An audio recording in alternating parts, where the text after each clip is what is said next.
Let me tell you a story about how my parents stole my college fund to pay for my brother's wedding, and how years later they came crawling back, begging me for help. When I was a kid, my grandmother was the only person who ever believed in me. While my parents praised my brother for every tiny accomplishment, she quietly encouraged me. Every birthday, every Christmas, every time she had a little extra from her pension, she tucked money into a savings account for me. She told me, "This is for your future. One day you'll leave this house, go to college, and prove everyone wrong." By the time she passed away, that account had almost $40,000 in it. For me, that was more than just money. It was hope. It was proof that someone thought I was worth investing in. My parents, though, they had other ideas. The day I went to access the account, I'll never forget the shock. I logged in and saw nothing but zeros. At first, I thought it was a mistake, maybe a technical error, maybe the bank had misplaced something. But when I asked my parents about it, they sat me down at the kitchen table with this cold, rehearsed expression. "We used it," my dad said, like it was the most casual thing in the world. "For what?" I asked, my chest already tightening. "Your brother's wedding," my mom chimed in. "It was a once-in-a-lifetime moment. Family comes first." That phrase, "family comes first," burned into my brain like poison. They told me I should feel proud, that I'd contributed to the most beautiful wedding anyone had ever seen. Proud. My dreams had been robbed in the name of centerpieces and champagne fountains. The wedding was massive.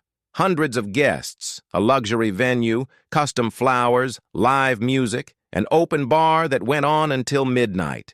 People praised my parents for being so generous, for giving my brother and his bride the kind of start every couple dreams of.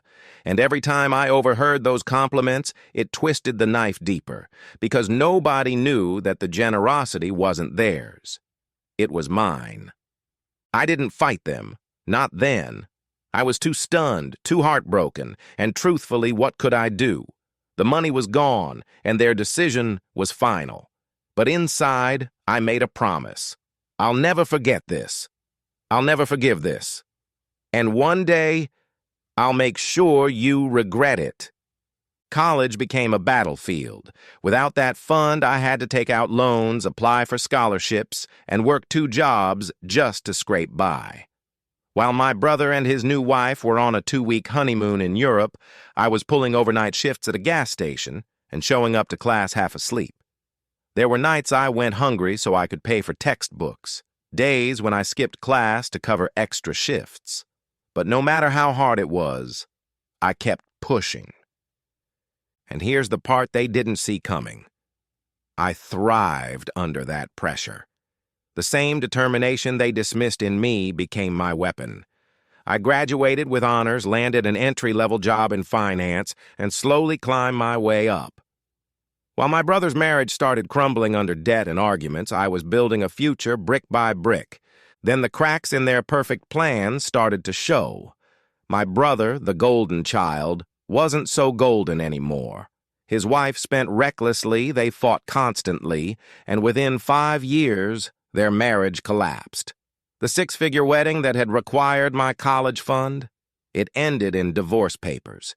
And then, almost like fate had been waiting for it, my parents made a series of terrible financial decisions of their own. Investments gone wrong, loans they couldn't pay back, medical bills stacking up. Suddenly, the same parents who stole my future were drowning in debt, staring down the possibility of losing their home. That's when the phone call came. My mom's voice cracked as she asked if I could come over. My dad, normally so stoic, sounded desperate. They wanted my help, my financial help. I went. Not because I wanted to save them, but because I wanted to see it with my own eyes. The tables finally turned. We sat at the same kitchen table where years ago they told me my college fund was gone.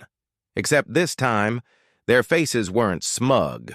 They were pale, anxious, begging. We've always done our best for you, my mom pleaded. Family supports each other, my dad added. It was the same script, recycled, except now they needed me to play the part of the dutiful child. I leaned back in my chair, looked them in the eyes, and said, "Family comes first, right? That's what you told me when you stole my future. So why don't you ask the son you stole it for?"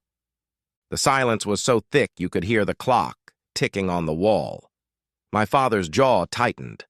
My mother's eyes filled with tears. And for the first time in my life, I saw them realize the weight of their betrayal. The best part? My brother couldn't help them. He was broke, drowning in debt, still paying off pieces of that wedding and the fallout of his divorce. The golden child, the one they sacrificed me for, had nothing to give. I walked out of that house lighter than I'd ever felt. All the years of being overlooked, dismissed, and sacrificed. It had all led to this. I didn't raise my voice. I didn't throw things. I didn't need to. My success, my independence, and their desperation were enough. And here's the kicker. I could have helped them. I had the means. But I chose not to. Not out of cruelty, but because I finally understood something. Sometimes the best revenge isn't yelling or fighting. It's success. It's proving them wrong so completely that they can never spin the story in their favor again. My parents tried to rewrite the narrative to the rest of the family. They claimed I had misunderstood, that they had always acted out of love, that I was being cold. But the truth was obvious. Everyone saw through it. Everyone knew who they'd chosen and who they'd betrayed. And me? I just kept building. I invested smartly, helped my friends when they needed it, even supported causes I cared about. Because unlike them, I actually knew the value of sacrifice.